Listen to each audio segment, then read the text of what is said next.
Du diamant, du fer, du nickel, du manganèse, de la bauxite ou encore du cuivre. Le sous-sol ivoirien est riche en minerais de toutes sortes. Les autorités veulent en profiter et doubler les revenus qu'ils engendrent. Des négociations sont même en cours pour réformer le code minier. Les enjeux sont énormes, économiques, sociaux, environnementaux. Julia Guggenheim nous en dit plus depuis le salon des ressources énergétiques et minières qui se tient actuellement à Abidjan. On la retrouve avec Damien Kofi. Des milliers de personnes se sont donné rendez-vous ici au CIREX, le salon des mines et de l'énergie, un réservoir de croissance à peine exploité d'après le vice-président qui s'est exprimé à l'ouverture de ce salon, mais cela dit en développement exponentiel ici en Côte d'Ivoire. Après la découverte de plusieurs gisements, les autorités ambitionnent de multiplier par 10 la production d'hydrocarbures d'ici 2030. En ce qui concerne les mines, la production d'or a été multipliée par 4 en une décennie et celle de manganèse par 30. Alors un nouveau code minier dont l'objectif est tout à la fois d'accroître la part de revenus de l'État mais aussi de renforcer l'attractivité du pays devait être présenté à l'occasion de ce salon, mais cette présentation a été reportée. Les négociations entre les acteurs sur ce code se poursuivent. Principal point d'achoppement, c'est la suppression de certains avantages fiscaux à destination des industries minières afin d'augmenter justement la part de gâteau de l'État. Le code de 2014 a été traité de consensuel, attractif et compétitif. 10 ans après, il faut regarder un peu de sorte à pouvoir couper la poire en deux. Les amis, vous venez d'écouter ce mensonge que Ouattara continue de mettre les Ivoiriens dedans. Nous faisons des croissances partout. Mais les Ivoiriens pleurent matin, midi, soir qu'on casse les maisons. En temps normal, un pays où la production de l'or est multipliée par 30, la production du manganèse est multipliée par 30, la production du diamant est multipliée par 4. Comment se fait-il que des Ivoiriens dorment dehors? Comment se fait-il que le magasin de nos parents sont cassés sans qu'ils ne soient relogés?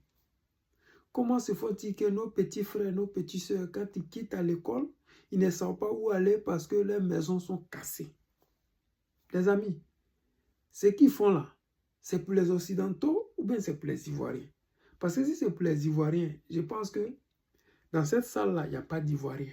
Parce que s'il y avait des Ivoiriens dans cette salle, ils allaient leur montrer Banco, à Bobo, à Djamé, à Tekoubé, à Yopougon, pour ne pas dire Yopougon, Banco 2, Banco 1, où ces Ivoiriens ne savent pas où dormir, où des gens mettent des bâches noires simplement sur leur tête pour éviter que la pluie les tape.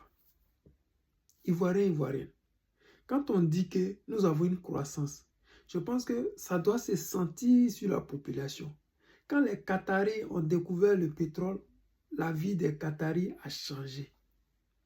Quand les Équato-Guinéens ont découvert le pétrole, la vie des Équato-Guinéens a changé.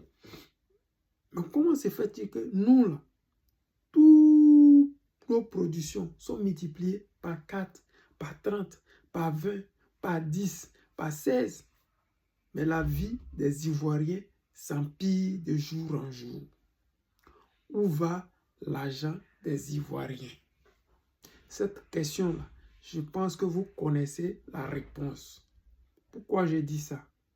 Parce que quand une seule personne, directeur d'entreprise, on appelle le fer, détourne 100 milliards, où va cet argent-là? Quand le Premier ministre lui-même est accusé de détourner des centaines de milliards et que rien ne se passe, où va notre argent? Vous connaissez? Ne vous embrouillez pas. La seule chose à faire, c'est de mettre le président Gbagbo Laurent à la tête de notre État pour que les Ivoiriens puissent profiter des retombées du pétrole. Parce que ce qu'ils sont en train de faire là, c'est des contrats où la Côte d'Ivoire va prendre 10%, pour ne pas dire 5%, et 95% pour les Occidentaux. Vaut mieux ne pas signer ces genres de contrats-là. Si c'est pour signer des contrats, pour enrichir les Occidentaux, c'est mieux de continuer à vendre cacao et puis on ne va pas souffrir. Parce que ces minéraux qu'on creuse là, on va chasser nos parents sur les terres. Ils sont en train de chasser nos mamans. Ces mamans-là, elles payaient des taxes à l'État. Elles faisaient venir des marchandises qu'elles dédouanaient. Tout ça, c'est l'argent qui rentrait dans le compte de l'État. Donc, quand vous les chassez, vous commencez à creuser des minéraux, je pense que ces minéraux-là devaient profiter à ces Ivoiriens que vous chassez là. Vous devez plutôt penser à reloger ces personnes-là avant de casser leurs maisons. Mais ce n'est pas après avoir cassé leurs maisons que vous allez visiter les endroits où vous devez aller les reloger, qui ne sont pas encore finis et qui sont en train d'être montés.